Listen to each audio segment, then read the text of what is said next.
بارك على وعلى آل محمد كما باركت على إبراهيم وعلى آل إبراهيم إنك حميد مجيد. ربي زدني علما ربي زدني علما ربي زدني علما ربي اشرح لي صدري ويسر لي أمري واحلل عقدة من لساني يفقه قولي. وبك نستعين يا مستعان.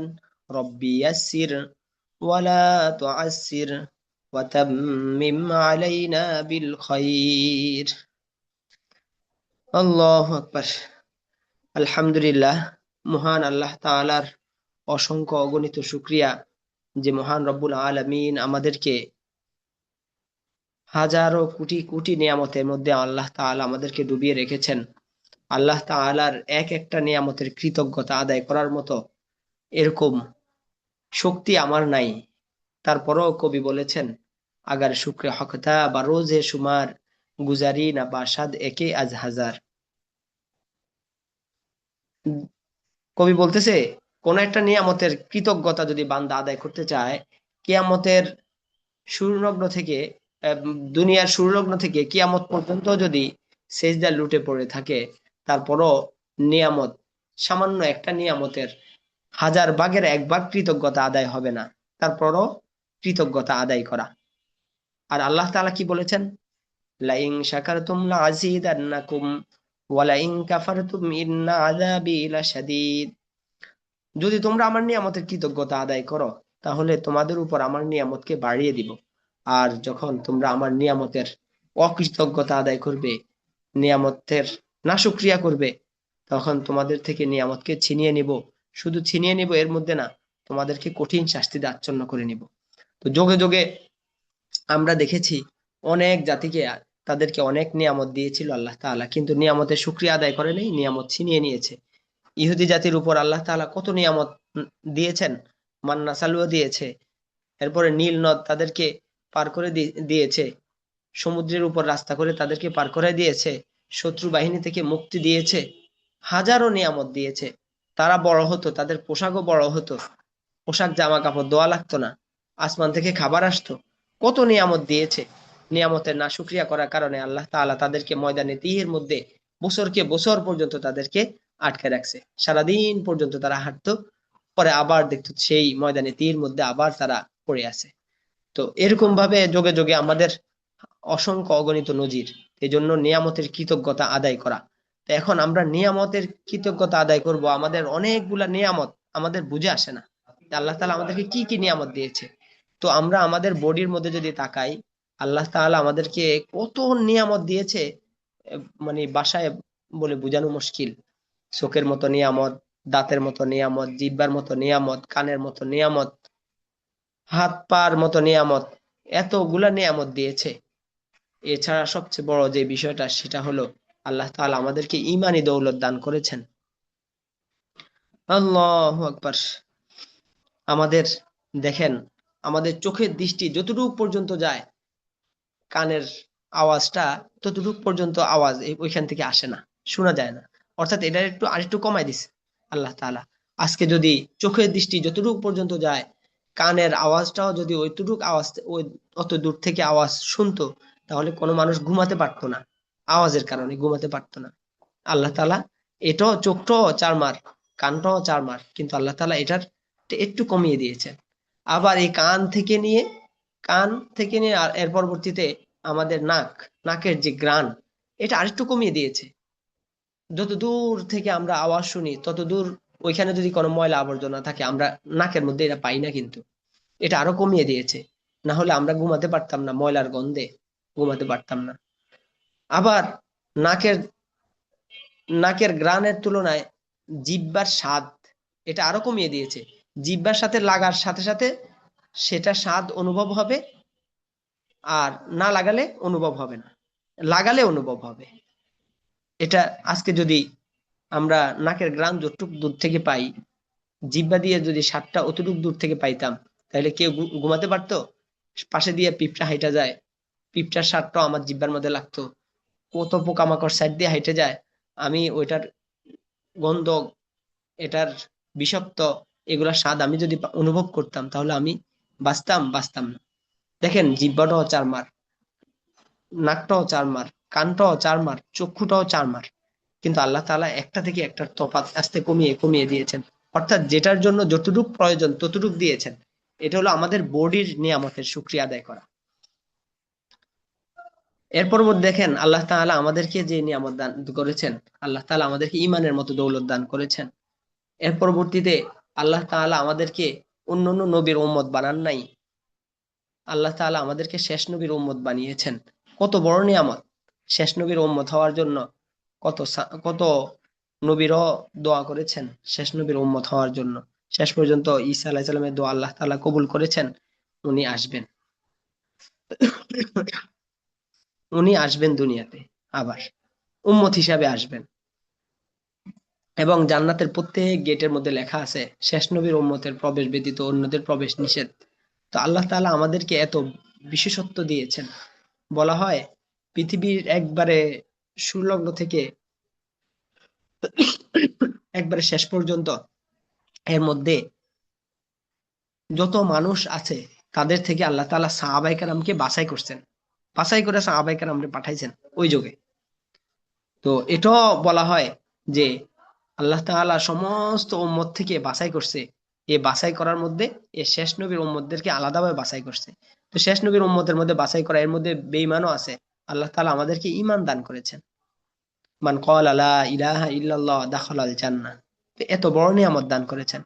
এর পরবর্তীতে আরো যে বড় বিশেষ নিয়ামত, সেটা হলো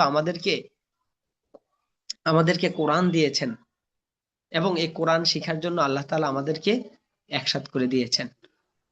কতগুলা নিয়ামত! আল্লাহু আকবার। তো এই নিয়ামতের কৃতজ্ঞতা আদায় করা। তো আল্লাহ তাআলার নিয়ামতের কৃতজ্ঞতা আদায় করলে আল্লাহ তাআলা নিয়ামত বাড়িয়ে দেন। তো আমরা যে আজকে এই যে কোরআন শিখতে আসছি, এই কোরআন শেখার ফজিলত সম্পর্কে, গুরুত্ব সম্পর্কে আজকে আমরা সামান্য আলোকপাত করব ইনশাআল্লাহ। ওমা তৌফিক ইল্লা বিল্লাহ। আল্লাহু আকবার। তো দেখেন, এই কোরআনের গুরুত্ব সম্পর্কে আমরা কিছু আলোচনা করি। আলহামদুলিল্লাহি ওয়া কাফা ওয়া সালামুন আলা ইবাদিহিল্লাযীনা ইসতাফা, আম্মা বা'দ। فقال الله تبارك وتعالى في كلامه المجيد والفرقانه الحميد. الله اقرأ باسم ربك الذي خلق، خلق الإنسان من علق.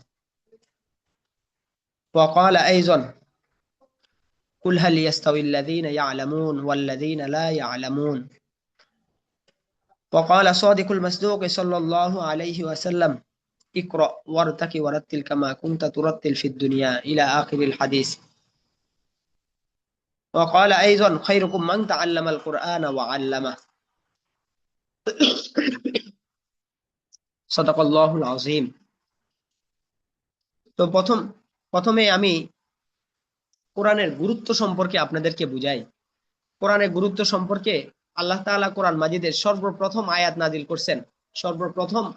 করছেন ইকরা, পড়ো, বিসমি রব্বিকাল্লাযী খলাক, তোমার প্রভুর নামে পড়তে থাকো, যিনি তোমাকে সৃষ্টি করেছেন। তো আল্লাহ তাআলা প্রথম আয়াত নাজিল করে বলছেন যে পড়ো। কি পড়ো? কোরআন পড়ো। এই কোরআন পড়তে বলেছে। এরপর আল্লাহ তাআলা বলেছেন কুল হাল ইয়াস্তাউিল্লাযীনা ইয়ালামুন ওয়াল্লাযীনা লা ইয়ালামুন। হে নবী, আপনি বলে দেন, যারা জানে আর যারা জানে না, তারা কখনো বরাবর হতে পারে না। আজকে আপনারা এসব তাসবিহ শিখিতে আসছেন, আজকে আপনারা এখান থেকে কোরআন মাজিদ শিখেই যাবেন ইনশাআল্লাহ। শুধুমাত্র আপনারা ধারাবাহিকভাবে ক্লাসগুলো করবেন, ইনশাআল্লাহ অবশ্যই সবাই কোরআন মাজিদ পড়তে পারবেন। তো আপনারা যারা কোরআন মাজিদ এই যে শিখতে পারবেন, আর যারা শিখতে পারে নাই, তারা কখনো বরাবর হতে পারে না। এটা আল্লাহ তাআলা ঘোষণা করে দিয়েছেন। আল্লাহ তাআলা ঘোষণা করে বলেছেন, হে নবী, আপনি বলে দেন, সবার কাছে বলে দেন, যারা কোরআন পড়তে পারবে আর যারা পারবে না, যারা কোরআন অনুযায়ী আমল করতে পারবে, যারা পারবে না, তারা কখনো বরাবর হতে পারে না। এটা আসমান জমিন তফাৎ। এই কোরআনের ফজিলত সম্পর্কে আল্লাহ তাআলা এরকম গুরুত্ব সম্পর্কে এরকম ভাবে বলেছেন। হাদিসের মধ্যে আসছে, উহিব্বুল আরবা লিতালাস লিআন্নী আরাবিয়্যুন ওয়াল কুরআনু লিসানুন আরাবিয়্যুন ওয়াল জান্নাতু লিসানুন আরাবিয়্যুন। হাদিসের মধ্যে আল্লাহ রাসূল বলেন যে কোরআন কোরআনকে তিন কারণে ভালোবাসো, তিনটা কারণে কোরআনকে ভালোবাসো। এক, উহিব্বুল আরবা লিতালাস লিআন্নী আরাবিয়্যুন, আমি নবী আরবি, আমি নবী আরবি, আমি নবীকে যদি ভালোবাসো, আমি নবীকে যদি ভালোবাসো তাহলে তোমরা কোরআন শিখবা। আমি নবী আরবি, তোমরা আরবি শিখবা। আরবির গুরুত্ব বুঝাইছে আল্লাহ রাসূল। মান আহাব্বা সুন্নতি ফাকাদ আহাব্বানি ওয়া মান আহাব্বানি কানা মাই ফিল জান্নাহ। আল্লাহ রাসূল বলেন যে যে যে আমার সুন্নতকে ভালোবাসলো সে কেমন জানি আমি নবীকেই ভালোবাসলো, আর যে আমি নবীকে ভালোবাসবে সে জান্নাতে আমার সাথেই থাকবে। এটা আল্লাহ রাসূলের ঘোষণা। যে আল্লাহ রাসূলকে ভালোবাসতে চায় সে আল্লাহ রাসূলের এই সুন্নাহগুলাকে ভালোবাসবে। তো এখানের মধ্যে এখানের মধ্যে আল্লাহ রাসূল কি বললেন, ওয়াহিব্বুল আরব আলী তালাত লিআন্নী আরবিয়্যুন, আমি নবী আরবি, আমি নবী আরবি, এজন্য তোমরা আরবিকে ভালোবাসো। আল কোরআনু লিসানুন আরাবিয়্যুন, আর কোরআনের ভাষাও আরবি, এই কোরআনের ভাষাও হলো আরবি। তাহলে আল্লাহ তাআলার কাছে মনোনীত ভাষাও কি আরবি। পরিশেষে আল্লাহ রাসূল আরো গুরুত্ব বুঝাতে গিয়ে বলছেন, ওয়াল জান্নাতু লিসানুন আরাবিয়্যুন, আর জান্নাতের ভাষাও আরবি। জান্নাতের মধ্যে গেলে আমরা আমরা তো সবাই আশা করি জান্নাতে যাব। জান্নাতে গেলে জান্নাতের ভাষা, হুরেরা আমাদের সাথে আরবিতেই কথা বলবে, গেলমানরা আমাদের সাথে আরবিতেই কথা বলবে। তো ওই জান্নাতের ভাষাও আরবি। এর পরবর্তী আমরা যে যে কবরে যাব, কবরের মধ্যে আমাকে যে সুয়াল করবে, মান রব্বুকা মান দীনুকা, এই যে আরবি, আরবি শুরু হয়ে যাবে, মৃত্যুর পর পরে আরবি শুরু হয়ে যাবে। এই জন্য আরবির সাথে লেগে থাকা। আল্লাহ, এরপরে আল্লাহ এরপর আল্লাহ রাসূল আরো গুরুত্ব বোঝাতে গিয়ে বলেছেন, তালাবুল ইলমি ফারিদাতুন আলা কুল্লি মুসলিম ওয়া মুসলিমা। দ্বীনি ইলম শিক্ষা গ্রহণ করাটা প্রত্যেক মানুষের উপর ফরজ, নরনারী হোক সবার উপর কি এটা ফরজ। এই কোরআন মাজিদ শিক্ষাটা এটা সবার উপর ফরজ। আমরা তো শুধু ইসলামের শুধু ফরজ বলতে মনে করি যে এই যে কোরবানি কি আমরা কত গুরুত্ব দিই না, এই কোরবানিটা হলো ওয়াজিব। ফরজ থেকে একটু নিচের স্থান হলো কি ওয়াজিব। তো আমরা কোরবানিটাকে কত গুরুত্ব দিই, কোরবানিটা ওয়াজিব, কিন্তু দ্বীন ইলম শিক্ষা গ্রহণ করাটা কি ফরজ, ওটা আমাদের গুরুত্ব নাই। এই জন্য কবি বলছেন, সেহিল সালে উমরে আজিজাত গুজাশতে মেজাজে তু আজহালে তিফলি নাগাশত। কহে ভাই, তোমার বয়স 40 বছর অতিবাহিত হয়ে গেছে, এখনো পর্যন্ত তোমার ছোটবেলার স্বভাব এখনো যায় নাই, এখনো যায় নাই তোমার ছোটবেলার স্বভাব। আমার বয়স হয়ে যাচ্ছে, আমার হায়াত শেষ হয়ে যাইতেছে, এখনো পর্যন্ত আমার আমার মধ্যে এই স্পৃহ আসে না যে আমার কোরআন শিখতে হবে। কোরআনের আল্লাহ তাআলা কি বলছেন এটা আমাকে বুঝতে হবে।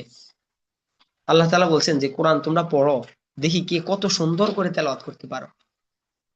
আল্লাহু আকবার। তাহলে কোরআনের গুরুত্ব সম্পর্কে অনেকগুলা কথা বললাম।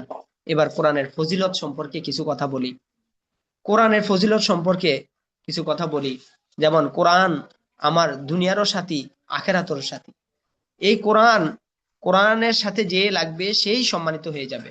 যেমন এই কোরআনের সাথে সর্বপ্রথম লেগেছে লোহে মাহফুজ। আল্লাহ তাআলা লোহে মাহফুজের মধ্যে এই কোরআনকে সংরক্ষণ করেছেন। এই কোরআনকে লোহে মাহফুজের মধ্যে যখন সংরক্ষণ করেছেন, এই লোহে মাহফুজ শ্রেষ্ঠ আরশ হয়ে গিয়েছে। তো এই লোহে মাহফুজের মধ্যে আল্লাহ তাআলা কোরআনকে একসাথে রাখছেন। কোন মাসে রাখছেন? রমজান মাসে রাখছেন। রমজান মাসকে আল্লাহ তাআলা শ্রেষ্ঠ মাস বানিয়ে দিয়েছেন। এর পরবর্তীতে রমজান মাস পুরা মাস মিলিয়ে রাখেন নাই, রাখছেন একটা রাত্রে, সবে কদরের রাত্রে। সবে কদরের রাত শ্রেষ্ঠ রাত হয়ে গিয়েছে। তাহলে দেখলেন আরশের সাথে আরশ লাগছে, কোরআনের সাথে আরশ সম্মানিত হয়েছে। মাস লাগছে, মাস সম্মানিত হয়েছে। রাত লাগছে, রাত শ্রেষ্ঠ হয়ে গিয়েছে। এর পরবর্তীতে এই কোরআনকে দুনিয়ার বুকে নিয়ে এসেছেন জিব্রাইল আমিন। জিব্রাইল আলাইহিস সালাম নিয়ে এসেছেন। জিব্রাইল আলাইহিস সালাম শ্রেষ্ঠ ফেরেশতা হয়ে গিয়েছেন, এনে দিয়েছেন মুহাম্মদ আরবি সাল্লাল্লাহু আলাইহি ওয়াসাল্লামের কাছে। মুহাম্মদ আরবি সাল্লাল্লাহু আলাইহি সাল্লাম শ্রেষ্ঠ নবী হয়ে গিয়েছেন। এর পরবর্তীতে এই কোরআন আল্লাহ রাসূল আমাদের কাছে দিয়েছেন, আমরা শ্রেষ্ঠ উম্মত হয়ে গিয়েছি। তো দেখা যাচ্ছে এই কোরআনের সাথে যেই লাগে সেই সম্মানিত হচ্ছে। কোরআনের সাথে ফেরেশতা লাগলো, ফেরেশতা সম্মানিত হয়ে গিয়েছে। নবী লাগছে, নবী শ্রেষ্ঠ হয়ে গিয়েছে, উম্মত লাগছি আমরা, আমরা শ্রেষ্ঠ উম্মত হয়ে গিয়েছি। এর পরবর্তীতে আরো দেখেন, আমরা এই কোরআন মাজিদে অনেক মহিলারা দেখবেন জামা কাপড় পুরানো হয়ে গেছে, একটু প্লাস্টিক জাতীয় কাপড়, তো এটাকে কি করে ধুয়ে মুছে ইস্ত্রি করে এটাকে কেটে বাস কোরআন মাজিদের গিলাফ বানায় ফেলে। এটা যদি হাত থেকে পড়ে যায়, বুকের সাথে জড়ায় ধরে রাখে, চুমু খায়, আর আপনি খুব দামি একটা কাপড় দিয়ে আপনি জামা বানাইছেন, এটা যদি আপনার পা লাগে, হাতে পড়ে যায়, সেলাম করেন? করেন না। তাহলে এই দামি কাপড়টাও সম্মানিত হতে পারে নাই, কিন্তু ওই পুরাতন কাপড়টাও সম্মানিত হয়ে গিয়েছে। মানুষ চুমু খায়, বুকের সাথে জড়ায় ধরে রাখে, আর কত আফসোস করে, হায় রে পড়ে গেছে। তো এই কাপড়টাও সম্মানিত, পুরাতন কাপড়টাও সম্মানিত হয়ে গেছে এই কোরআনের সাথে লাগার কারণে। এরপরে দেখেন, এই কাঠের মধ্যে সর্বনিম্ন দামের কাঠ কি জানেন? কদমের কাঠ, যেটা দিয়ে আমরা ওই যে মেসের কাঠি বানাই, দিলে আগুন ধরে যায়। এই এই কদমের কাঠ দিয়েও যদি কেউ একটা রেহেল কাঠ বানায়, কোরআন মাজিদ রাখার যে রেহেল, এটাও যদি হাতে পড়ে যায়, মানুষ চুমু খায়, বুকের সাথে জড়ায় ধরে রাখে। কিন্তু আপনি সেগুন কাঠ দিয়ে যদি সোফা বানাইছেন, এটার সাথে পা লাগছে, ব্যথা পাইছেন, পরে কইবে "ও, এটা বাইঙ্গালায় বা এটা বিক্রি করে দেয়"। না, দরকার নাই, এটার মধ্যে বারবার ব্যথা পাই। আর দেখেন, এত দামি কাঠ, সেগুন কাঠ, এত লাখ লাখ টাকা দিয়ে বানাইলেন সোফা, কিন্তু এটা সম্মানিত হয়নি আপনার কাছে। কিন্তু এই পুরাতন কদমের কাঠ সম্মানিত হয়ে গিয়েছে এই কোরআনের সাথে লাগার কারণে। তো ভাইজান, সর্বোপরি কথা হলো, এই কোরআনের সাথে আমরা যতদিন লেগে থাকবো, কোরআন আমাকে দুনিয়াতেও রক্ষা করবে, আখেরাতেও রক্ষা করবে। কোরআন আমার দুনিয়ারও সাথী, আখেরাতেরও সাথী। কোরআন আমাকে দুনিয়াতেও সম্মানিত করবে, আখেরাতেও সম্মানিত করবে। তবে এখলাস লাগবে, এখলাসের সাথে এই কোরআনের সাথে লেগে থাকা। তো আজকে থেকে আপনারা হলফ করেন, প্রতিজ্ঞা করেন যে আজকে থেকে যতদিন আল্লাহ তাআলা আমাকে বাঁচিয়ে রাখে, এই কোরআনের সাথে আমি লেগে থাকবো ইনশাআল্লাহ। ওমা তাওফীকি ইল্লা বিল্লাহ। আল্লাহ তাআলা আমাদেরকে এই কোরআনের সাথে লেগে থাকারই তৌফিক দান করুন। এর পরবর্তী দেখেন, কালকে আমাদের ময়দানের মধ্যে যখন মানুষ দিক বিদিক হয়ে মানুষ ঘুরতে থাকবে, মানুষ মরিয়া হয়ে ঘুরতে থাকবে, মানুষের কি আমল নামা কি, মানে কারো চোয়ালে গোস্ত নাই, কারো কারো কারো আকৃতি শুয়োরের মতো, কারো আকৃতি বান্দরের মতো, এক এক মানুষের এক এক অবস্থা। এমন এক অবস্থা, সূর্য মাথার উপরে, মগজ টকবক করবে, নিচে তামা, পা রাখার সাথে সাথে ছেদ ছেদ করে উঠবে। এমন একটা অবস্থার মধ্যে আল্লাহ তাআলা ঘোষণা করবেন, ইকরা ওয়ারতাকি ওয়ারাতিল কামা কুনতা তুরাতিল ফিদ দুনিয়া। আল্লাহ তাআলা ঘোষণা করবে, যারা কোরআন পড়নেওয়ালা তারা আলাদা হয়ে যাও, তোমরা কোরআন তেলাওয়াত করতে থাকো, আর তোমাদের তোমাদের জান্নাতের একতলা একতলা করে উঠতে থাকো। এক আয়াত পড়বা, একতলা উঠবা, আরেক আয়াত পড়বা, আরেক তলা উঠবা। অর্থাৎ কোরআন মাজিদ তোমার লিফট, তুমি তেলাওয়াত করতে থাকবা, তোমার মানজিল সেখানে গিয়ে হবে যেখানে গিয়ে তোমার তেলাওয়াত শেষ হবে। আল্লাহ, এই কোরআনের সাথে আল্লাহ তাআলা আমাদেরকে লেগে থাকার তৌফিক দান করুন। এর পরবর্তীতে দুনিয়ার মধ্যে আল্লাহ তাআলা ঘোষণা, আল্লাহ রাসূল বলেছেন, খায়রুকুম মান তাআল্লামাল কুরআনা ওয়া আল্লামা। দুনিয়ার মধ্যে শ্রেষ্ঠ কে? তখন বলছে, খায়রুকুম মান তাআল্লামাল কুরআনা ওয়া আল্লামা, যারা কোরআন শিখে এবং শিখায়, এরা হলো দুনিয়ার মধ্যে শ্রেষ্ঠ। শ্রেষ্ঠ ব্যক্তি হলো তারা। তাহলে আজকের দিনে এই যে এখন আপনারা যে কোরআন শিখতে বসছেন আর আমি শিখাচ্ছি, এই মুহূর্তে আমরা হলাম শ্রেষ্ঠ ব্যক্তি। তো আল্লাহ তাআলা যে আমাদেরকে এই যে এতগুলা নিয়ামত একসাথে দিয়ে দিয়েছেন, এই নিয়ামতের কৃতজ্ঞতা কিভাবে আদায় করবো ভাই? কিভাবে আদায় করব? আল্লাহ এরপর আরো বলছে যে, যারা এই আজকের দিন থেকে আপনাদের জন্য গর্তের পিপিলিকা নিয়ে সমুদ্রের মৎস্য পর্যন্ত আজকে আপনাদের মাগফিরাতের দোয়া শুরু হয়ে গেছে। আজকে থেকে আপনারা তলবে আলেম দিন শিখতে আসছেন, ফেরেশতারা আপনারা হাঁটবেন, ফেরেশতারা নূরের পর বিছিয়ে দিবে। এরপর আরো ঘোষণা আছে, আরো সুসংবাদ আছে আপনাদের জন্য। আজকে এই কোরআনের সাথে যে আজকে আপনারা ছাত্র, এই ছাত্র আপনারা তো, আমাদের তো মৃত্যু আসবেই, মৃত্যু তো আমাদের আসবেই। হ্যাঁ, কুল্লু নাফসিন যায়িকাতুল মাউত, প্রত্যেক প্রাণী মৃত্যুর স্বাদ আস্বাদন করতেই হবে, করতেই হবে। তো এই আমাদের বলা আছে যে কেউ যদি এই কোরআন মাজিদ শিখা অবস্থায় কেউ মারা যায়, সে শহীদ। তো শহীদ কো তামাম গুনাহ মাফ হয়ে জাতি হয়, মাগার করজ, ঋণ ব্যতীত আল্লাহ তাআলা শহীদের সব মাফ করে দেন, সব মাফ করে দেন। তো আজকের দিনে এই যে কোরআন শিখা অবস্থায় আল্লাহ তাআলা যদি আমাদেরকে দুনিয়া থেকে নিয়ে যায়, তাহলে আমরা কি শহীদ। তো এই জন্য কোরআনের সাথে আমাদেরকে লেগে থাকা ভাই, যতদিন আল্লাহ তাআলা বাঁচিয়ে রাখে কোরআনের সাথে লেগে থাকবেন। হয়তোবা আজকের এই কথাগুলা আপনাদের কাছে আমি বলতেছি, আপনাদের কাছে কথাগুলা হয়তো অনেকে খুব মনোযোগ দিয়ে শুনছেন, কিন্তু দেখা গেছে শয়তান তো আমাদের পিছনে লেগেই আছে। অনেকে দিল নরম হয়েছে, কিন্তু এই যে দেখে গেছে কিছুদিন পরে এই শয়তান আমাদেরকে ধোঁকা দিয়ে দিবে। তো এই জন্য আমরা এটাকে পরিপূর্ণভাবে দিলের মধ্যে গেঁথে নেই, যেন আমাদেরকে শয়তান ধোঁকা না দিতে পারে। এরপরে আল্লাহ তাআলা দেখেন কোরআন মাজিদ বলছেন আর রহমান আল্লামাল কোরআন খলাকল ইনসান। আর রহমান, আমি দয়ালু, আমি দয়ালু এই জন্য কি করেছি, আর রহমান আল্লামাল কোরআন, তোমাদেরকে কোরআন শিক্ষা দিয়েছি। আমি দয়ালু এজন্য তোমাদেরকে আমি কোরআন শিক্ষা দিয়েছি। এরপরে খলাকল ইনসান, এরপরে তোমাদেরকে মানুষ বানিয়েছি, এরপরে তোমাদেরকে মানুষ বানিয়েছি। তাহলে এটা দ্বারা আমাদের কি স্পষ্ট হলো, আল্লাহ তাআলা দয়ালু বিধায় আমাদেরকে কোরআন দিয়েছে, কোরআন দিয়েছেন, এর পরবর্তীতে আমাদেরকে মানুষ বানিয়েছেন। অর্থাৎ যার ভিতরে কোরআন নাই সে মাত্র রূপে মানুষ, কিন্তু প্রকৃত মানুষ হতে পারলো না, প্রকৃত মানুষ হতে পারবে না। যার মধ্যে কোরআন ঢুকবে সে প্রকৃত মানুষ হতে পারবে। যেমন একটা একটা যেমন আল্লাহ তাআলা কোরআন মাজিদের প্রথম যে সূরা দেখেন তারতিব, প্রথম সূরার নাম হলো সূরা বাকারা, আর শেষ সূরার নাম হলো কি, দেখি আরমান ভাই বলেন তো শেষ সূরার নাম কি বলেন তো।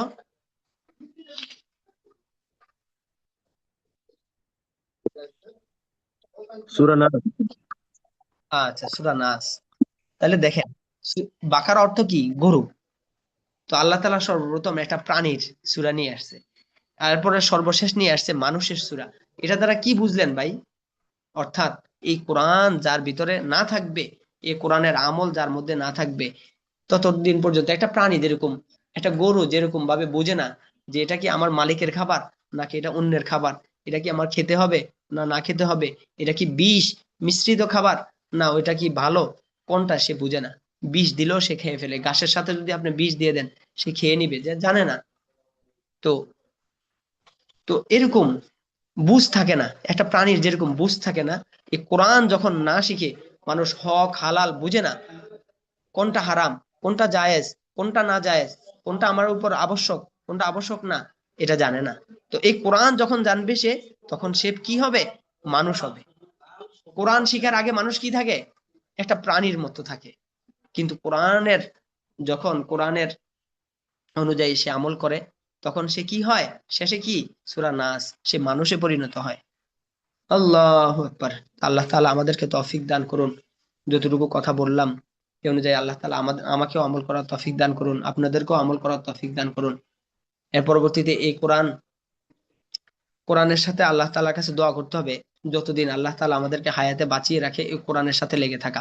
এবার আসি আমাদের বেসের বিষয়ে কিছু কথা বলি, গুরুত্বপূর্ণ কিছু কথা বলি। সেটা হলো আমাদের এই বেসের মধ্যে আপনাদের যে কটা দিন ক্লাস হবে, এই মাত্র 36-37 দিন ক্লাস হবে। তো দেখেন আমাদের এই একটা দিন হয় কত ঘন্টায়, 24 ঘন্টায়। দিন রাত মিলে কত হয়, 24। তাহলে 24 ঘন্টায় হলো একদিন। তাহলে আমাদের ক্লাস হবে এই, কোনোদিন দেখা গেছে 40 মিনিট হবে, কোনোদিন হয়ে গেছে 30 মিনিট হবে, তাহলে কমে গেল। তাহলে এখানের মধ্যে যদি 36টা, তাহলে 36টা ঘন্টা থেকে আমরা ধরলাম কয়টা, 30টা ঘন্টা ধরেন, 30টা ঘন্টা। তাহলে 30টা ঘন্টা আমরা যদি ধরি, তাহলে আমরা গড়ে গড়ে ধরতে গেলে আমরা ধরেন না এই একদিন ক্লাস করতেছি, 24 ঘন্টা না, দিন রাত মিলে হয় কি 24 ঘন্টা, অর্থাৎ একদিন। তো আপনার এই যে একটা হায়াত আল্লাহ তাআলা দান করছেন, এর মধ্যে থেকে আমরা কি একটা দিন আল্লাহ তাআলার রাস্তায় দিতে পারি না? ইনশাআল্লাহ আল্লাহ তাআলার জন্য আমরা এই একটা দিন, একদিন, হ্যাঁ, এই একটা দিন দিব ইনশাআল্লাহ। তো দেখা গেছে আমরা 36 দিন ক্লাস করলাম, এটা মাথার মধ্যে রাখবেন না। আপনি দিচ্ছেন কয়দিন, একদিন দিচ্ছেন মাত্র। এরপর আপনাদের হায়াতের হিসাবটা আমি দেই, তাহলে বুঝবেন যে আমাদের হায়াতের জিন্দিগিটা কত কম। এই যে এই সময়টা হয়তো আর আসবে না। আজকে দেখেন, আজকে আপনারা যে বেস শুরু করছেন, আজকে আমার এই কথাগুলো সবাই শুনতেছেন, কিন্তু দেখা গেছে এখান থেকে অনেক ভাই ছুটে যাবে, অনেক ভাই এখান থেকে বের হয়ে যাবে, অনেক ভাই শেষ পর্যন্ত যেতে পারবে না। কিন্তু শেষ পর্যন্ত যারাই যাবে, একসাথে কিন্তু শুরু করলাম, হ্যাঁ, দিন কিন্তু চলেই যাবে, থেকে যাবে আপনার আর আমার মেহনতের সুফলটাই থেকে যাবে, মেহনতের সুফলটাই শেষ পর্যন্ত থেকে যাবে। সময় চলেই যাবে, মেহনতের সুফলটাই বাকি থাকবে। আমাদের বেশ শেষ হয়ে যাবে, একজন ভাই ক্লাস করতে পারবে না, আরেক ভাই করতে পারবে। এই ভাইয়েরও সময়টা চলে গেল, এই ভাইয়েরও সময়টা চলে গেল, ফাঁকে যে ক্লাসগুলো করছে সে অনেক বড় একটা ফায়দা হাসিল করে নিল, আর যে করলো না সে এখান থেকে ব্যর্থ হয়ে গেল। হ্যাঁ, কিন্তু সময়টা কিন্তু চলেই গেছে। তো হায়াতের হিসাবটা দিতে চাইছিলাম মানুষের। আল্লাহ রাসূলকে সাহাবায়ে কেরাম জিজ্ঞাসা করছিলেন যে ইয়া রাসূলুল্লাহ, আপনার উম্মতেরা কেমন হায়াত পাবে? তখন আল্লাহ রাসূল বলছিলেন বাইনা সিত্তিনা ওয়াস সাবিঈন, 60 এবং 70-এর মাঝামাঝি, 60 এবং 70-এর মাঝামাঝি হায়াত পাবে। তো আমরা যদি গড়ে ধরতে যাই, ধরেন না 60 বছর, তো একটা মানুষের হায়াত যদি 60 বছর হয়, তো মানুষ দেখবেন একটা মানুষ তন্দ্রায় ঘুমে তার অর্ধেক সময় এভাবে যায়। অর্থাৎ রাত্রে তো আমরা ঘুমাই, অর্ধেক সময়, দিন রাত মিলে 24 ঘন্টা, এই 24 ঘন্টার অর্ধেক সময় মানুষের তন্দ্রা বা ঘুমে যায়। তাহলে প্রত্যেক দিন আমার থেকে 12 ঘন্টা কি হয়ে যাচ্ছে, মাইনাস হয়ে যাচ্ছে। প্রত্যেক দিন আমার থেকে 12 ঘন্টা মাইনাস হচ্ছে। তাহলে আমার হায়াত যদি 60 বছর ধরি, তাহলে 60 বছর থেকে অর্ধেক বাদ দিলে আর থাকে কত? 30 বছর। 30 বছর, এই 30 বছরের মধ্যে যখন বাচ্চারা ছোট থাকে, তখন দেখবেন এই এই বাপে বলে এই নামাজ পড়তে যা, মায় কয় আরে না ও ছোট, কি নামাজ পড়বো। এই বাচ্চা ছোট বলতে বলতে বলতে বলতে 12 বছর চলে যায় এখানে। তো আমরা 12 বছর ধরলাম না, আমরা গড়ে দশ 10 বছর ধরলাম। তো 10 বছর এখানে বাদ চলে যায়, আর থাকে কত? 20। এর মধ্যে আমরা জ্যামের মধ্যে বসে থাইকা, করোনা ভাইরাস হইয়া, সিটের মধ্যে শুয়ে থাইকা, হাসপাতালে বেডের মধ্যে শুয়ে থাইকা, এর পরবর্তীতে বাথরুমের মধ্যে কিছু সময়, এর পরবর্তীতে গোসলখানার মধ্যে কিছু সময়, অযথা বৈশা বৈশা কিছু সময়, এই যে এভাবে এভাবে পুরা 60 বছর থেকে আমরা 5 বছর ধরলাম। তাহলে এই 5 বছর যদি যায়, আর থাকে কত? 15। এই 15 বছরের মধ্যে আপনার এই সন্তান নিয়ে চিন্তা করা, নিজের কেরিয়ার গড়া, এরপর আখিরাতের প্রস্তুতি, এরপরে সবগুলা বিষয় আপনার 15 বছরের মধ্যে। অনেকে তো এর আগেই চলে যায়, অনেকে তো 20 বছরে চলে যায়, অনেকে 30 বছরে চলে যায়, অনেকে 40 বছরে চলে যায়। তাদের হিসাব তো, তারা তো কিছুই পেলো না। যারা পরিপূর্ণ পেল, তারা পেল কত? 15 বছর। তো ভাই, হায়াতের জিন্দিগিটা একেবারে সামান্য, একেবারেই সামান্য। তো এই জন্য আমাদের এই সংক্ষিপ্ত এই জীবনটা আল্লাহ তাআলা আমাদেরকে আমাদেরকে দিয়েছেন। এটাকে হলো, দুনিয়াটা হলো কি আখেরাতের ফসল কামাইয়ের জায়গা। কেউ যদি সৌদি আরব যায়, বাইরে যায়, প্রবাসে যায়, সেখানে যায় কি জন্য? টাকা পয়সা কামাই করার জন্য। তার মূল মাকসাদ কি? বাড়িতে একটা ঘর করবে, বাড়িতে সন্তানাদি নিয়ে ভালো থাকবে, এটাই তো তার মূল মাকসাদ। কিন্তু সেখানে গিয়ে যদি সে ঘুমায়, শুধু ঘুমায়, খায়, ঘুমায়, তাহলে লাভ, লাভ হলো? তো এই দুনিয়ার মধ্যে আল্লাহ তাআলা আমাদেরকে পাঠাইছে হলো আখিরাতের সামানা গোছানোর জন্য। এখন আমরা যদি এখানে শুধু খাই লই, ঘুমাই, তাহলে আমাদের তো, তাহলে কি হইলো? এজন্য এজন্য তো যখন এই কেউ যদি দেখেছে অনেক কষ্ট করে জমিন বিক্রি করে পিতা মাতা তারে, তার বোর গহনা বিক্রি করে তাকে বাইরে পাঠাইছে, কিন্তু সে ওইখানের মধ্যে জুয়া খেলছে, ওই ঘুরছে ফিরছে, এর পরবর্তীতে আসছে, তাকে কি এয়ারপোর্টের মধ্যে তার স্ত্রী রিসিভ করতে যাবে? যাবে না। ঠিক তেমনি ভাবে আমাদের জন্য আল্লাহ তাআলা হুর রেখেছেন, গেলমান রেখেছেন। আমরাও যদি এখানে দুনিয়ার মধ্যে খাই লই ঘুমাই, এভাবে জীবন কাটাই দেই, তাহলে হুরেরা আমাদের জন্য স্বাগতম জানাবে না, আমাদের জন্য আগে আসবে না। আমরা যদি এখান থেকে আখেরাতের সামানা গোছাইতে পারি, তাহলে ওইখানের মধ্যে আমাদের জন্য ওইরকম আয়োজন। আচ্ছা, তো সর্বোপরি কথা হলো আল্লাহ তাআলা আমাদেরকে যতটুকু কথা বললাম, আল্লাহ তাআলা আমাদেরকে আমল করার তৌফিক দান করুন। তো সর্বোপরি কথা আরেকটু আবারও বলি, যে আপনারা এখন থেকে নিয়ত করেন যে আমরা এই বেসের শেষ পর্যন্ত ইনশাল্লাহ লেগে থাকবো। আল্লাহ তাআলা আপনাদেরকে তৌফিক দান করুন। তো এটা, যেমন আমি বলেছিলাম যে আল্লাহ তাআলা আমাদেরকে কতগুলা নিয়ামত দিয়েছেন, তো এই নিয়ামতের কৃতজ্ঞতা আদায় করার পদ্ধতি বলছিলাম না? এই নিয়ামতের কৃতজ্ঞতা আদায় করার যে পদ্ধতি বলছিলাম, তার মধ্যে একটা জিনিস বলছিলাম যে নিয়ামতের কৃতজ্ঞতা আদায় করার কিছু মাপকাঠি আছে। কিভাবে? যেমন আল্লাহ তাআলা আমাকে ধন সম্পদ দিয়েছেন, আমি শুধু আলহামদুলিল্লাহ বললাম, আলহামদুলিল্লাহ বললাম, এই নিয়ামতের কৃতজ্ঞতা আদায় হবে না ভাই। এই নিয়ামতের কৃতজ্ঞতা আদায় হবে তখন, যখন আমি আমার এই সম্পদ থেকে যাকাত দিব, আমি আমার এই সম্পদ থেকে আরেকজন ভাইকে দান করব, তখন আমার এই নিয়ামতের কৃতজ্ঞতা আদায় হবে। আল্লাহ তাআলা আমাকে ফুটফুটে সন্তান দিয়েছেন, এই নিয়ামতের কৃতজ্ঞতা আদায় কিভাবে হবে? আমি শুধু ওরে নিয়ে এদিকে ঘুরলাম ওদিকে ঘুরলাম, এরে দেখাইলাম ওরে দেখাইলাম, ফেসবুকে স্ট্যাটাস দিলাম, এ দিয়ে আমার নিয়ামতের কৃতজ্ঞতা আদায় হবে না ভাই। আমার নিয়ামতের কৃতজ্ঞতা আদায় হবে তখন যখন আমি আমার এই সন্তানটাকে মানুষের মতো মানুষ বানাবো, তাকে যখন কোরআন শিক্ষা দিব, তাকে যখন আল্লাহ তাআলার হুকুক গুলা আমি তাকে শিক্ষা দিব, তখনই এই নিয়ামতের, এই সন্তানের নিয়ামতের কৃতজ্ঞতা আদায় হবে। ঠিক তেমনি ভাবে আল্লাহ তাআলা আমাকে এই সুস্থতা দিছেন, সুস্থতা, এই সুস্থতার নিয়ামত কিভাবে আদায় করব? আমি রোজা রাখবো, আমি নামাজ পড়বো, তাহলে এই সুস্থতার নিয়ামতের কৃতজ্ঞতা আদায় হবে। তো আপনারা যে এই কোরআন শিখতে এই ময়দানে আসছেন, এই যে এখানের মধ্যে উপস্থিত হয়েছেন, এই নিয়ামতের কৃতজ্ঞতাটা কিভাবে আদায় হবে জানেন? এই নিয়ামতের কৃতজ্ঞতা আদায় হবে শেষ পর্যন্ত এই কোরআনের সাথে লেগে থাকা, যতদিন পর্যন্ত এই আমাদের এই বেশটা চলবে। হ্যাঁ, এই অল্প কয়দিন, চোখ বুঝতেই চলে যাবেন, চলে যাবে। আমাদের এই যে এই কিছুদিন আগে একটা বেশ শেষ হয়েছে, 37তম বেশ। তো আমাদের প্রত্যেক ভাইয়ের একটাই কথা ছিল যে হুজুর ওই দিনকে মাত্র শুরু করলাম, এ শেষ হয়ে গেল। তো সবাই অনেক আফসোস প্রকাশ করতেছিল, হায় রে বেশটা শেষ হয়ে গেল। আমার কাছে অনেক খারাপ লাগতেছিল যে এই যে বিদায় ক্লাস গুলা অনেক কষ্টের আসলে এগুলা। একটা ভাইয়ের সাথে আর পরে আর যোগাযোগ হয় না, দেখা হয় না। আল্লাহ আকবার। তো এই যে এরকম ভাবে আমাদের এই বেশটাও দেখবেন, এই যে আজকে শুরু করলাম, এই দেখবেন হট করে শেষ হয়ে যাবে, হঠাৎ করে শেষ হয়ে যাবে। তো এই জন্য থেকে যাবে শুধু আমার আর আপনার মেহনতের সুফলটাই বাকি থেকে যাবে। তো এই জন্য আজকে থেকে আপনারা নিয়ত করেন। ও আপনাদের এই নিয়ামতের কৃতজ্ঞতা আদায় হবে কিভাবে? এই নিয়ামতের কৃতজ্ঞতা আদায় হবে আপনারা নিয়মতান্ত্রিক ভাবে ক্লাস করবেন, হ্যাঁ, এবং শেষ পর্যন্ত লেগে থাকবেন। এর পরবর্তীতে আপনাদের জন্য আরেকটা ঘোষণা দিয়ে দেই, সেটা হলো আপনারা প্রত্যেকেই, আমাদের ভর্তি কার্যক্রম আরো 2 দিন হয়তো চলতে পারে। তো আপনারা আপনাদের পরিচিত যারা আছে, আপনার বন্ধু বান্ধব, আপনার পাশের একজন ভাই কোরআন পড়তে পারে না, খুব আগ্রহ কোরআন শিখার জন্য, এরকম যারা আছে, দেখা গেছে আপনার একটা ভাই আছে, ছোট একটা ভাই আছে, বা দেখা গেছে আপনার বোন জামাই আছে, তো এদেরকে তালকিন করে এখানে পাঠায়, এখানের মধ্যে ভর্তি করাই দেন। ইনশাল্লাহ অনেক ফায়দা পাবে ইনশাল্লাহ। ওই সরাসরি ওস্তাদের কাছে আইসা পড়লে যে ফায়দা পাবে, এই ফায়দাই পাবে ইনশাল্লাহ। আমাদের এশো তাজবির শিখির এই মেহনতটা এই 10টা মেহনত থেকে আলাদা একটা মেহনত। আপনারা ক্লাসগুলা করলেই বুঝতে পারবেন ইনশাল্লাহ। তো অনেকগুলা কথা বললাম, আল্লাহ তাআলা আপনাদেরকে আমল করার তৌফিক দান করুন, এবং আমাকেও আমল করার তৌফিক দান করুন। তো আমরা এই আজকে একটু পড়ি, হ্যাঁ ইনশাল্লাহ। আমরা তো অনেক কথা বললাম, একটু আজকে আমরা যদি একটু পড়ি, তাহলে আজকে আজকে প্রথম দিন একটু পড়লাম আমরা। তো আহ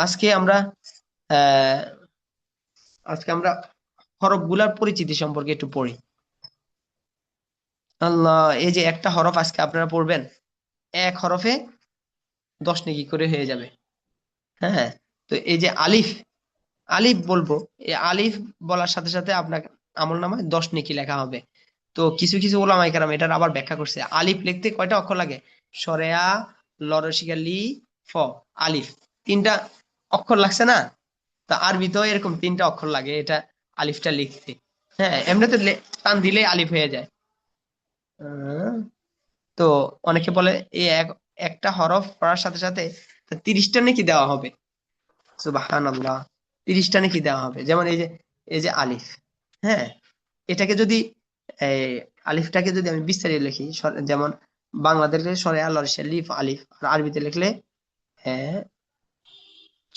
আ লি ফ, আ লি, ও চার হরফ, 4 হরফ, 1 2 3 4, 40 নাকি। আল্লাহু আকবার, আলহামদুলিল্লাহ। আল্লাহ, আসলে আল্লাহ তাআলা চায় আমাদেরকে কিভাবে নেকি দিবে, এটাই আল্লাহ তাআলা চান। আল্লাহ আকবার। তাহলে আজকে আমরা একটু পড়ি। তো আমাদের প্রথম হলো হরফে হাইজা, হরফগুলা। তো হরফগুলা নিচে যাদের হরফের মধ্যে সমস্যা আছে, তো আরেকটা কথা বলে দেই, আমাদের এখানের মধ্যে এই মোটামুটি কয়েক ক্যাটাগরির ভাইয়েরা এখানে এসেছেন। কোন ভাইয়েরা এসেছেন যে আপনি কোরআন মাজিদ পড়তে পারেন, এই কথাটা খুব মনোযোগ দিয়ে শুনেন সবাই। অনেকে কোরআন মাজিদ পড়তে পারেন এখানে, তো চাচ্ছেন যে আমি তাজবিদ হাইসিয়তে যেন পড়তে পারি। আপনিও এখানে থেকে ফায়দা পাবেন, আপনার জন্য এখানে ফায়দা আছে। আবার অনেক ভাই আছে যে আমি এই কোরআন মাজিদ পড়তে পারি, কিন্তু আমার চাচ্ছি যে আমার কোথায় ভুল হচ্ছে, হ্যাঁ, আমি বারবার বেজে যাই, কোথায় আমার সমস্যা এটা আমি খুঁজে পাচ্ছি না, উনিও ফায়দা পাবেন। আবার অনেক ভাই আছে যে না আমি অনেক আগে পড়ছি, এখন ভুলে গেছি একবারেই, মোটামুটি কিছু পারি, উনিও ফায়দা পাবেন। আবার অনেক ভাই আছে, ওনারা মনে মনে হতাশ হচ্ছেন যে আরে আমি তো একেবারে আলিফ বাতাও চিনি না, একবারে শুরু দিয়ে চিনি না, ওনারাও ফায়দা পাবেন ইনশাল্লাহ। হ্যাঁ, তো এই জন্য আরেকটা জিনিস আপনাদেরকে বলে দিই এখানে, সেটা হলো আপনাদেরকে এমন কাইফিয়তে পড়ানো হবে যে আপনাদের এখানের মধ্যে শুধু শিখানো হবে এটা না, আপনাদের একটা ট্রেনিং। আমরা যখন ইফতা শেষ করছি, মুফতি শেষ করছি, ওই যে আমরা তো এই মুফতি বলি আর কি, নামে আর কি, কামে না। আচ্ছা যাই হোক, তো যখন ওইটা পড়ছি, তো এটা দাওরা হাদিস পড়ার পরে পড়ে আর কি মুফতিটা, তো তখন এই আমরা শেষ করার পরে যখন খেদমতে ঢুকবো, তখন আমার ট্রেনিং এ পাঠানো হয়েছিল। ট্রেনিং এর মধ্যে ওইখানের মধ্যে এই আলিফ বাতা গুলাকে আবার পড়ানো হয়েছে। তার মানে এই না আলিফ বাতা আমরা পারি না এই জন্য না, ওইখানের মধ্যে কিভাবে অন্যদেরকে শিখাবো এটার জন্য। তো এই ভাই, এই ইসলামটা তো আমাদের কাছে আসছে অনেক কষ্ট মুজাহাদার বিনিময়ে। বেলাল রাদিয়াল্লাহু তাআলা আনহুকে কত কষ্ট দিয়েছে, এত কষ্টের বিনিময়ে আজকে এই ইসলামটা আমাদের কাছে আসছে। সাহাবায়ে কেরামকে কত কষ্ট দিয়েছে। বলা আছে যে এই যে সুমাইয়া রাদিয়াল্লাহু তাআলা আনহুকে শহীদ করে দেওয়া হয়েছিল, ওনাকে ওনাকে দুই পা দুই ঘোড়ার সাথে বেঁধে দুই ঘোড়াকে দুই দিকে তাড়ায় দিছে, উনি মাঝখান দিয়ে ছিঁড়ে গেছে। তো এই যে ইসলাম, ওনারা ইসলামের জন্য আজকে আমাদের সাহাবায়ে কেরামের এই কোরবানির বিনিময়ে আমরা এই কোরআনটাকে আজকে পেয়েছি, এত সুন্দরভাবে সাজানো গুছানো। এই যে আমরা নামাজ পড়ি, নামাজের মধ্যে দেখেন আমরা এই আসরের নামাজ, জোহরের নামাজ, এর পরবর্তীতে এই নামাজগুলা কিন্তু আমরা আস্তে কেরাতে পড়ি। আর মাগরিব, এশা, ফজর এগুলা কিন্তু জোরে কেরাতে পড়ি। ভাই এটা কিন্তু ইতিহাস মনে রাখার জন্য, এই যে পদ্ধতিটা এখনো পর্যন্ত আছে এটা ইতিহাস মনে রাখার জন্য। সাহাবায়ে কেরাম দিনের বেলা জোরে তেলাওয়াত করে নামাজ পড়তে পারতো না, কাফেররা শুনে এসে আক্রমণ করবে। তো এই জন্য ওনারা যখন কাফেররা ঘুমায় যেত তখন এ মাগরিব, এশা, ফজর এগুলাতে একটু জোরে তেলাওয়াত করে করে নামাজ পড়তো। তো এই ইতিহাস মনে রাখার জন্য এটা আমাদের উপর ওয়াজিব, এই জন্য ওয়াজিব করে দিছে আস্তে তেলাওয়াত করা, জোরে তেলাওয়াত করা। এই জন্য আমরা জোহরে আর আসরে আমরা আস্তে তেলাওয়াত করি ইতিহাস মনে রাখার জন্য। মাগরিব, ফজর এর সাথে জোরে তেলাওয়াত করি ইতিহাস মনে রাখার জন্য ভাই। তো অনেক কষ্টের বিনিময়ে, অনেক রক্তের বিনিময়ে এই কোরআনকে আমরা পেয়েছি। ওমর রাদিয়াল্লাহু তাআলার ব্যাপারে বলা আছে, ওমর রাদিয়াল্লাহু তাআলাকে শহীদ করা হয়েছিল।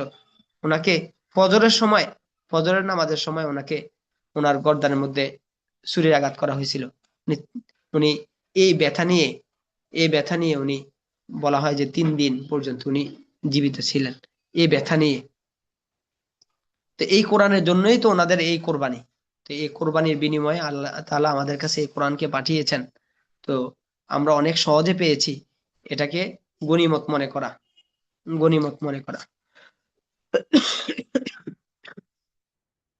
আচ্ছা, তাহলে এই হরফগুলা আমরা শিখে নেই। এই তো এই হরফগুলার নিচ দিয়ে দেখেন বাংলাতেও লেখা আছে, তো আপনারা দেখে দেখে এই হরফগুলা, কালকে যেন কারো হরফের মধ্যে কোনো কিলোকাল না থাকে ইনশাআল্লাহ। তো আমি হরফগুলা বলে দিচ্ছি। বিসমিল্লাহির রহমানির রহিম। আলিফ, বা, তা, তা, জিম, হা, খ, দাল, জাল, র, জা, সিন, শিন, صاد ضاد طاء ظاء عين غين فاء قاف كاف لام মিম নুন ওয়াও হা হামসা ইয়া ইয়া। আল্লাহ, তাহলে এই হরফগুলো আজকে আমাদের পড়া থাকুক। তো হরফগুলা নিচ দিয়ে বাংলাতেও লেখা আছে, তো আপনারা এই হরফগুলাকে সবাই খুব ভালো করে ইনশাল্লাহ আমরা পড়ে আসবো। তো ইনশাল্লাহ ওই আপনাদেরকে বলতেছিলাম যে এই এখানের মধ্যে আপনাদের শুধু কি হবে, ও ওই যে আপনাদের এখানে পড়া, শুধু পড়ানো হবে এটা না, আপনাদের এখানের মধ্যে একটা ট্রেনিং। হ্যাঁ, তো নবী কোনো আর আসবে না, এই দায়িত্ব আমাকে আর আপনাকেই পালন করতে হবে, আমাকে আর আপনাকেই পালন করতে হবে এই দায়িত্ব। এই জন্যই বলা আছে যে আল উলামা ওয়ারাসাতুল আম্বিয়া, এই যুগের ওলামায়ে কেরাম যারা আছে এরা নবীদের ওয়ারিস। হ্যাঁ, এরাই দাওয়াতি কাজ করতে হবে। তো এরা না, শুধু আপনারাও ইনশাআল্লাহ এই কোরআনের এই এই দাওয়াত পৌঁছিয়ে দিতে হবে। আপনারা মনে করেন যে শুধু হুজুরদের দায়িত্ব শুধু কোরআন মাজিদ শিখানো পড়ানো, এটা আপনাদেরও দায়িত্ব। আপনারও দায়িত্ব, আপনার পাশের আপনার একটা ভাই কোরআন মাজিদ পড়তে পারে না, উনি কিভাবে কোরআন মাজিদ পড়তে পারে এই বিষয়ে মেহনত করা, এটা আপনারও দায়িত্ব। তো আল্লাহ তাআলা আপনাদেরকে তৌফিক দান করুন। তো আজকে প্রথম দিন অনেকগুলো কথা বলছি, এর মধ্যে যদি কোনো ভুল ত্রুটি হয়ে থাকে আল্লাহ তাআলা ক্ষমা করুন। এবং এই আমার যদি দেখা গেছে কোনো কথায় কোনো ভুল হয়, তাহলে আপনারা আমাকে এই আমার হোয়াটসঅ্যাপ নাম্বারে ফোন দিয়ে আমাকে জানাই দিবেন। হ্যাঁ, কারণ এখানে মধ্যে ভুল শুধরে দিলে এটা রাগের কোনো বিষয় না, অনেকে মন খারাপ করে। আল্লাহ তাআলার কাছে শুকরিয়া, এটা আরেকজনে যখন শুধরাই দেয়, এটা অনেক বড় নিয়ামত। ওমর রাদিয়াল্লাহু আনহু যখন শাসন ক্ষমতা গ্রহণ করবেন তখন বলছিলেন যে আমি ওমর যদি কোরআন হাদিসের বিপরীত কোনো কাজ করি তাহলে তোমাদের করণীয় কি? কেউ ভয়ে দাঁড়ায় না। আবার জিজ্ঞাসা করছেন, কেউ ভয়ে দাঁড়ায় না। আবার জিজ্ঞাসা করছেন, পরে একজন দাঁড়াইছেন, দাঁড়ায় বলছে, হে উমর, তুমি যদি কোরআন এবং হাদিসের বিপরীত কোনো আমল করো তাহলে আমার এই তরবারি তোমার গর্দান। তখন ওমর রাদিয়াল্লাহু বলছে যে আমার এই শেষ কথা বলার পর যদি এই লোকটা যদি না দাঁড়াইতো তাহলে আমি ওমর শাসন ক্ষমতা গ্রহণ করতাম না। শাসন ক্ষমতা গ্রহণ করতাম না, কারণ আমাকে প্রতিবাদ করার মতো কেউ নেই। তাহলে তো আমি গোমরা হয়ে আমি গোমরা পথে চললো, আমাকে কেউ বাধা আমাকে বুঝাই দেওয়ার লোক নাই। হ্যাঁ, এই জন্য আমরা যখন এই কারো কখন ভুল হবে তখন আদবের সাথে বুঝাই দেওয়া। অনেকে তো সিস্টেম বুঝে কম, আদবের সাথে বুঝাই দেওয়া। ইনশাল্লাহ আমরা আমরা একসাথে 37 37 দিন পর্যন্ত আমরা একসাথে হাঁটবো, কথা বলবো ইনশাল্লাহ। একে অপরের সাথে আরো পরিচিত হব। আজকে নিয়ে ছিল যে সবার সাথে আমরা পরিচিত হব, আজকে তো ওরকম ভাবে হতে পারি নাই। তো কালকে আপনাদের সাথে একটা পরামর্শও করব এবং আমরা পরিচিত হব ইনশাআল্লাহ। আল্লাহ তাআলা তৌফিক দান করুন। ওমা তৌফিক ইল্লা বিল্লাহ। তাহলে আমরা আজকে ছুটির দোয়া পড়ি, হ্যাঁ ইনশাআল্লাহ। সুবহানাকাল্লাহুম্মা ওয়া বিহামদিকা আশহাদু আল্লা ইলাহা ইল্লা আনতা আস্তাগফিরুকা ওয়া আতুবু ইলাইক। আমি অডিওটা অফ করে দেই। কারো যদি কোনো কথা থাকে